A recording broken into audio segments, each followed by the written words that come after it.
Hello बच्चों, आज हम लोग केंद्रीय परमाणु के संकरण का निर्धारण करना सीखेंगे।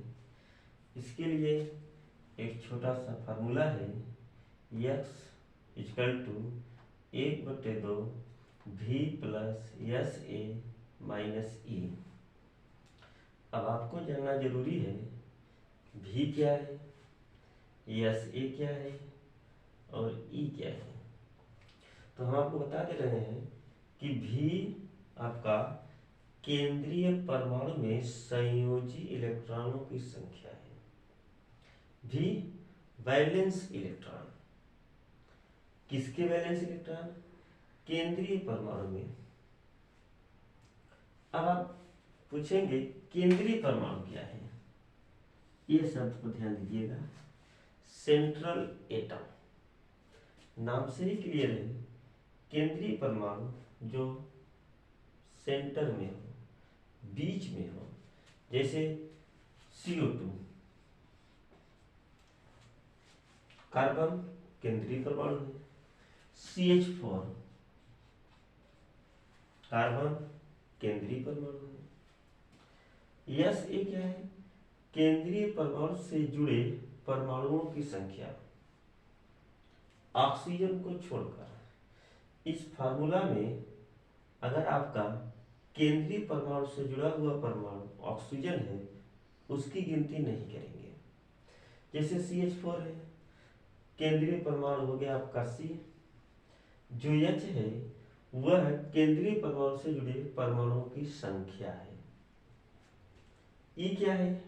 आवेश।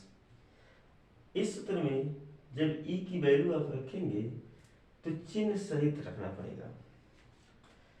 अब इस पर देखिए, संयोजी ई की संख्या, संयोजी इलेक्ट्रॉन। संयोजी इलेक्ट्रॉन क्या होता है? कोई भी परमाणु हो, जैसे C है, इसके पहली कक्षा में 2 इलेक्ट्रॉन, दूसरी कक्षा में 4 इलेक्ट्रॉन।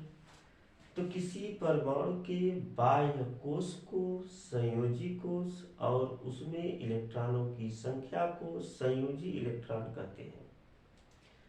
कार्बन परमाणु के बाह्य कोश दूसरी कक्षा होगी, संयोजी इलेक्ट्रॉनों की संख्या 4।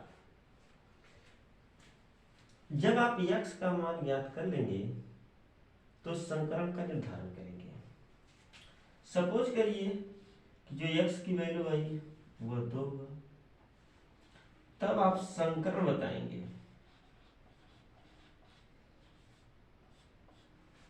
2 अगर आता है तो कहेंगे कि आपका sp संकरण है। 3 आता है तो आप कहेंगे sp2 संकरण है। 4 आता है तो आप कहेंगे sp3 संकरण है।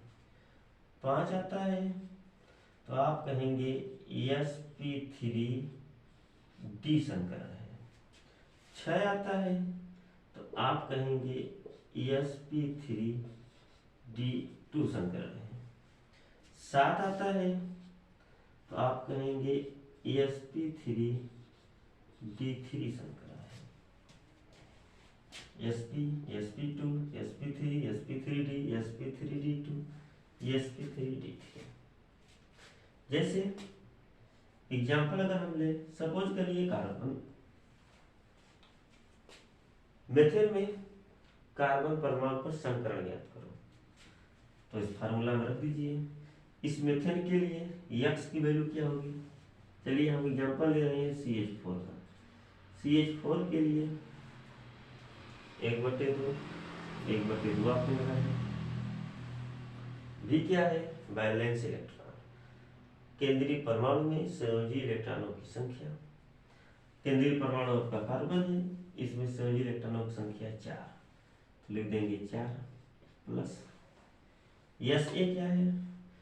केंद्रीय परमाणु से जुड़े परमाणुओं की संख्या। आपका परमाणु हो गया 4 हाइड्रोजन, माइनस आवेश, कोई भी आवेश नहीं है, तो आवेश आप चाहे तो 0 लिखें या न लिखें। तो आपका वैल्यू आ जाएगा 4 धन 4 8/2, डिवाइड करेंगे 2 चौक 8। यक्स की वैल्यू 4, एक्स की वैल्यू 4, 4 के लिए समीकरण sp3। तो मेथियन परमाणु में जो आपका कार्बन है वह sp3 हाइब्रिडाइज्ड है, अर्थात कार्बन परमाणु पर sp3 हाइब्रिडाइजेशन होगा। हम कहते हैं CO3 2-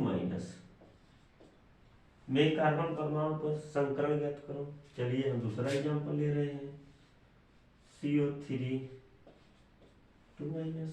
इसके लिए x की वैल्यू निकालिए, 1/2।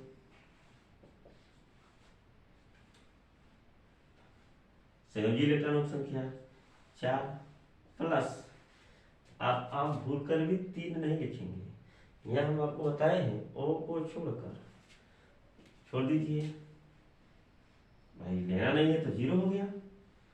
माइनस आवेश, आवेश कितना है 2 माइनस है, चिन्ह सहित रखना है, 2 माइनस रख दीजिए। अब हल कर दीजिए, 1/2 4 प्लस माइनस गुणे माइनस प्लस 4, 4 में 4 8, 8 में 2 का भाग दीजिए 4। तो इसमें कौन सा संक्रमण होगा, 4 के लिए अभी आपको बताए sp3 संक्रमण होगा।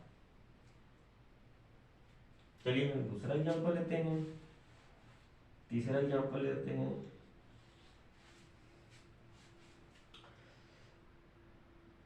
सपोज करिए आपके पास है BF4-। पूछा जाए कि B परमाणु पर हाइब्रिडाइजेशन बताइए, तो इसके लिए x की वैल्यू निकालिए, x = 1/2। B केंद्रीय परमाणु है, बोरान के बाह्य कोश में इलेक्ट्रॉनों की संख्या कितनी होती है, परमाणु क्रमांक 5, यानी पहली कक्षा में 2 इलेक्ट्रॉन और दूसरी कक्षा में 3। दूसरी कक्षा यानी बाह्य कक्षा, यही तो है संयोजी इलेक्ट्रॉन। कितना आएगा 3 प्लस केंद्रीय परमाणु से जुड़े परमाणुओं की संख्या, या फ्लोरीन है आपका, कितना है 4 माइनस आवेश रखना है चिन्ह सहित, -1। हल कर दीजिए, 1/2 3 + 4 माइनस में माइनस का मल्टीप्लाई करेंगे, गुणा करेंगे तो क्या आएगा +1। 3 4 3 7 और 1 8, 8 में 2 का भाग दे दीजिए, आ जाएगा 4, कर देंगे क्या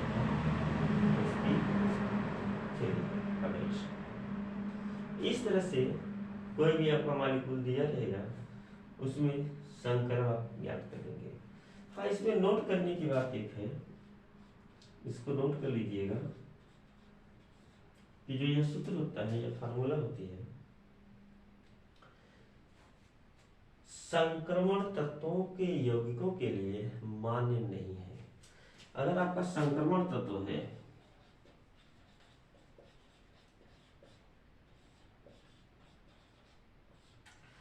तो इसके लिए मान्य नहीं है। संक्रमण तत्व का अगर यौगिक है तो इसके लिए यह मान्य नहीं है। बाकी कोई भी कंपाउंड होगा, चाहे वह धन आवेशित हो, चाहे वह ऋण आवेशित हो, चाहे वह मॉलिक्यूल हो, इस सूत्र के द्वारा हम संकरण निर्धारण कर सकते हैं। एक फार्मूला और होता है हाइब्रिडाइजेशन निकालने के लिए। हाइब्रिडाइजेशन निकालने के लिए sigma bond plus lone pair,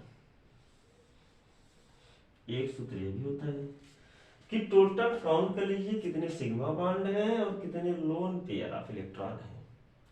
एकॉकी electron युग्म, ऐसा इलेक्ट्रॉन जो शेयरिंग में भाग न ले, साझा में भाग न लेता हो, उसे हम कहते हैं लोन पेयर ऑफ इलेक्ट्रॉन।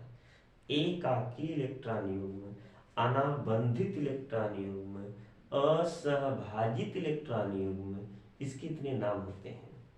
जैसे हम आपको कहते हैं अमोनिया,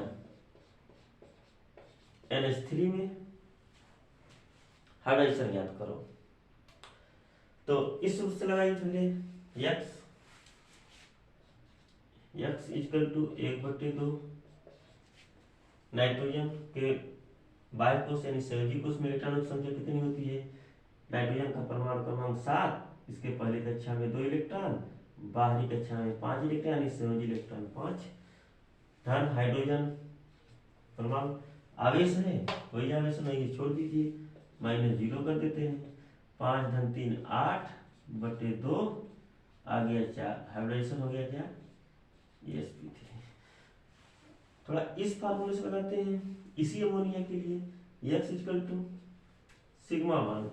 अब इसका स्ट्रक्चर बना दीजिए, n single bond H single bond H single bond H। इस नाइट्रोजन के पास 2 लोन पेयर सिलिकॉन देखिए, 1 सिग्मा 2 सिग्मा 3 सिग्मा, तो हो गया आपका 3 sigma plus 1 lone pair equal to कितना आ गया? 3 तो सिग्मा बॉन्ड हो गया, 1 लोन पेयर, 3 और 1 4। 4 के लिए क्या होता है? sp3। ये छोटा सा ट्रिक था बच्चों। अगले सेशन में हम आपको इसकी ज्योमेट्री बताएंगे और बॉन्ड एंगल कितना होता है, चाहे वो sp हो, sp2 हो, sp3 हो, sp3d हो, sp3d2 हो, sp3d3 हो, इसकी ज्योमेट्री कैसी होती है और इसका बॉन्ड एंगल बंध कोण कितना होता है। ठीक है बच्चों, थैंक यू, वेलकम।